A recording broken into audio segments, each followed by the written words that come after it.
Então a casa do Chico me fez recordar essa casa que Jesus estava. A multidão lá fora, o povo se comprimindo, pisando nos seus canteiros de flores, aquele entra e sai. E ele estava olhando para mim, esperando a resposta. Eu olhei para ele e falei: ô Chico, eu acho que eles estão com saudade de Jesus. Ele olhou para mim assim, acho que ficou tão surpreso com a minha resposta, e eu mais ainda, né? Mas ele continuou atendendo a multidão. Todo mundo beijava a mão dele e ele beijava a mão de todo mundo. Isso já era quase meia-noite, tinha começado 7h30, 19h30, os lábios do Chico estavam ralados, sangrando. Eu fiquei com tanta pena daquele homem, nos seus 88 anos, beijando a mão de todo mundo. Eu disse: ô Chico, por que você beija a mão deles? A força e a humildade da sua resposta continuará sacudindo-me e emocionando-me para sempre. Ele disse: porque eu não posso me curvar para beijar os pés. Ai, aquilo me doeu até, né? Então, para mim era o representante de Nosso Senhor na Terra, né? Nesses 33 anos que eu vim a Uberaba, eu conheci muita gente. Gente boa, gente meio boa e gente menos boa. Alguns o tempo vai apagando da memória, mas ele nunca vai ter força suficiente para apagar esse personagem. Naquele tempo que as sessões do Chico se estendiam pela madrugada, ele chamou minha atenção pela alegria com que ele chegava perto do Chico. Os olhos dele quase se inundavam de luz. Era sempre o último da fila. Ele vinha com aquele passo cansado, trôpego, né? Ele tinha a pele muito escura, o cabelo enrolado, uma ferida, quase sempre uma ferida nos lábios, pés rachados. Chamava-se Jorge. Eu acredito que o Jorge deve ter tomado muito pouco banho na vida dele, porque seu corpo franzino, magro, mal alimentado, exalava um odor desagradável. Ele tinha na boca alguns dentes apodrecidos, e quando ele falava, o hálito dele era quase insuportável. Quando ele chegava perto do Chico, o Chico perguntava para ele: Jorge, como é que vai a vida? Ele disse: ah, tio Chico, eu acho a vida uma beleza. Ele falava assim meio de soquinho, né? Como é que foi a viagem? Ele morava tão longe que o Chico chamava a vinda dele ao centro de viagem. Ah, tio Chico, eu vim parando debaixo das árvores, olhando as flores que Deus plantou. O que você mais gosta de olhar, Jorge? O azul do céu, tio Chico. Às vezes eu penso que Nosso Senhor Jesus está me espiando por detrás de uma nuvem. E o Chico conversava com o Jorge 5, 10, 15 minutos. Eu falava: meu Deus, por que o Chico não diminui o tempo do Jorge?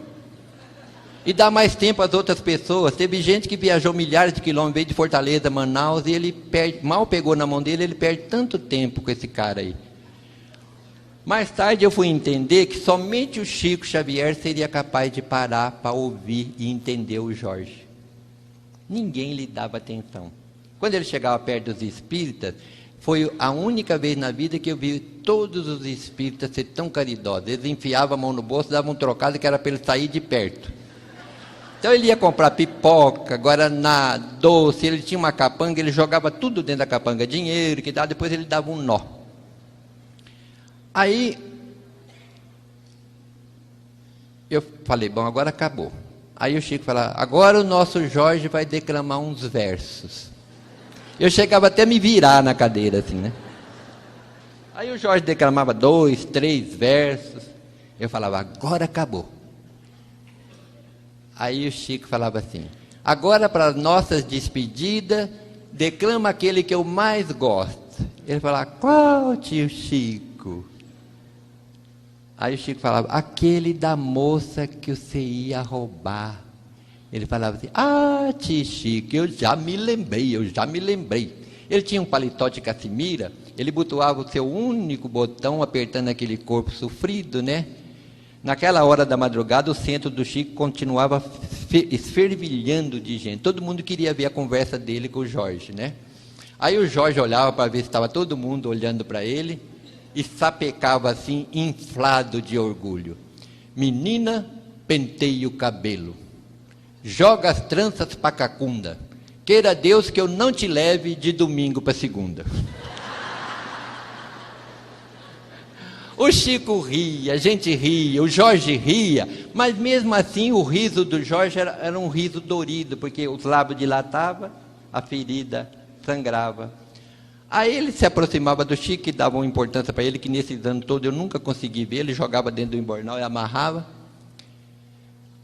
Aí ele beijava a mão do Chico, o Chico beijava a mão dele, beijava os dois lados do rosto do Jorge, ao que ele retribuía beijando os dois lados do rosto do Chico, onde ficava uma mancha de sangue. Ele falava quase dentro do nariz do Chico. Eu nunca vi o Chico ter aquele momento instintivo de recuo como eu tivera tantas vezes.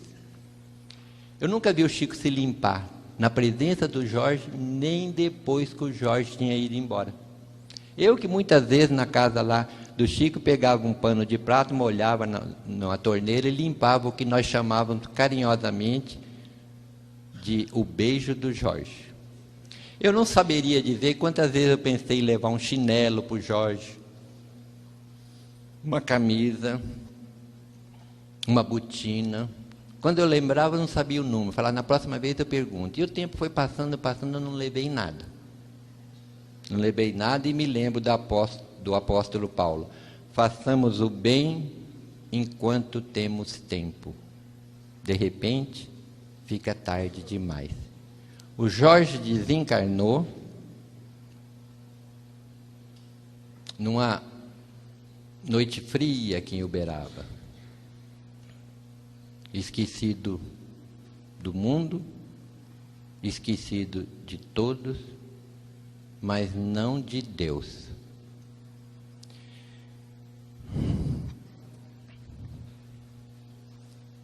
Contou-me o Chico Xavier,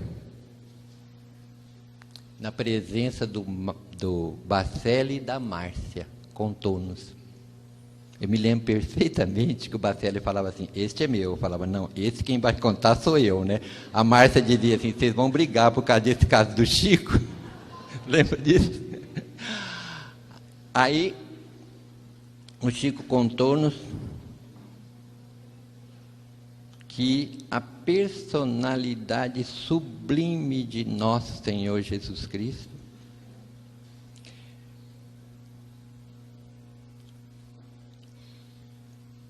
veio pessoalmente buscar esse homem de pele escura, cabelo enrolado, feridas nos lábios, pés rachados, mau hálito, mau cheiro.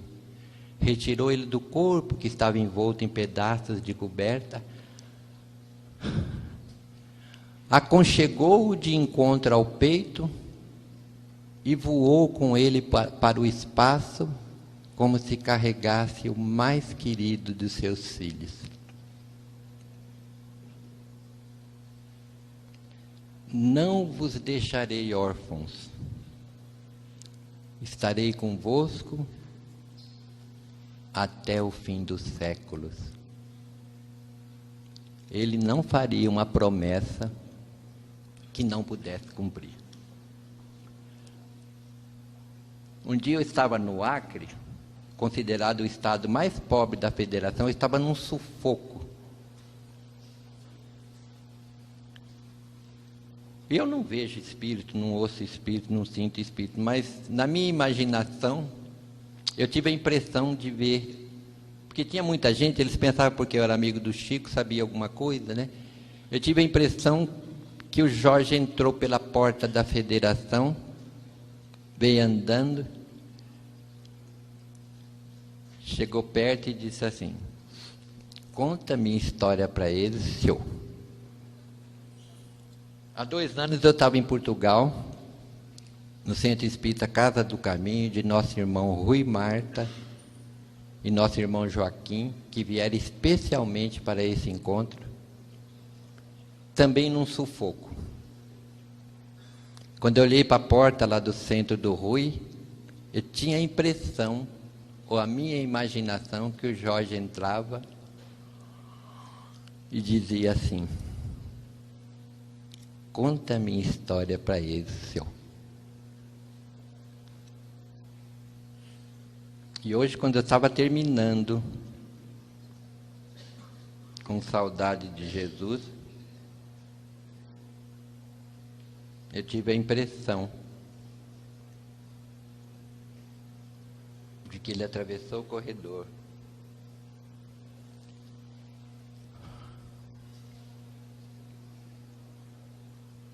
chegou até perto dessas flores e disse: conta a minha história para ele, senhor. Eu nunca soube o que era esse senhor que ele me chamava, né? Um dia eu sonhei com ele e eu falei assim: ô Jorge, o que é esse senhor que você fala? É senhor? É seu, a forma deturpada de senhor? Ele tinha um jeito de olhar assim meio para baixo, né? Eu falava: senhor para mim quer dizer senhorzinho.